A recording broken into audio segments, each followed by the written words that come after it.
Paano natin malalaman kung anong paniniwalaan? Alam ko may mga nagsasabing buhay si Jesus pero ayon sa iba ninakaw ang bangkay niya habang tulog ang mga kawal na nagbabantay sa libingan. Sabi naman ng iba, hindi raw totoong namatay siya. Yan ang siguradong hindi totoo.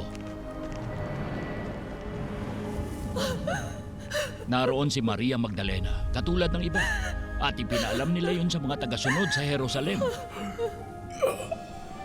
Ama ko, sa mga kamay mo'y ipinagkakatiwala ko ang aking spirito. Oo nga, pero nakapagtataka na wala silang nakita. Ano ba ang pinag-uusapan ninyo ng masinsinan habang kayo'y naglalakad? Ano? Ikaw na lamang yata ang tao sa Jerusalem na hindi nakaalam sa mga pangyayaring katatapos lamang maganap doon. Anong mga pangyayari? Yun nangyari kay Jesus na taga Nazaret. Isang propetang makapangyarihan sa salita at gawa, maging sa harap ng Diyos at ng mga tao. Isinakdal siya ng aming mga punong pari at mga pinuno ng bayan upang mahatulang mamatay. At siya'y pinako sa krus. Siya pa naman ang inaasahan naming magpapalaya sa Israel.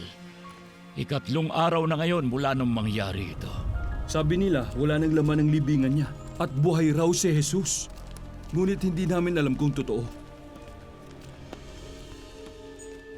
Kay hahangal ninyo.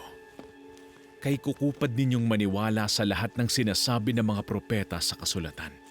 Hindi ba't kailangan ng Kristo ay magtiis ng lahat ng ito bago siya pumasok sa kanyang kalwalhatian? Ipaliliwanag ko ang mga sinasabi sa kasulatan.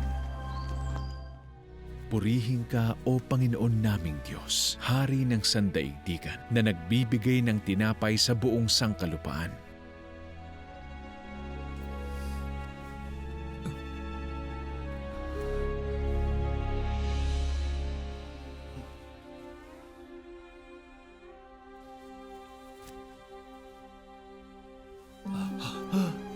Anong problema?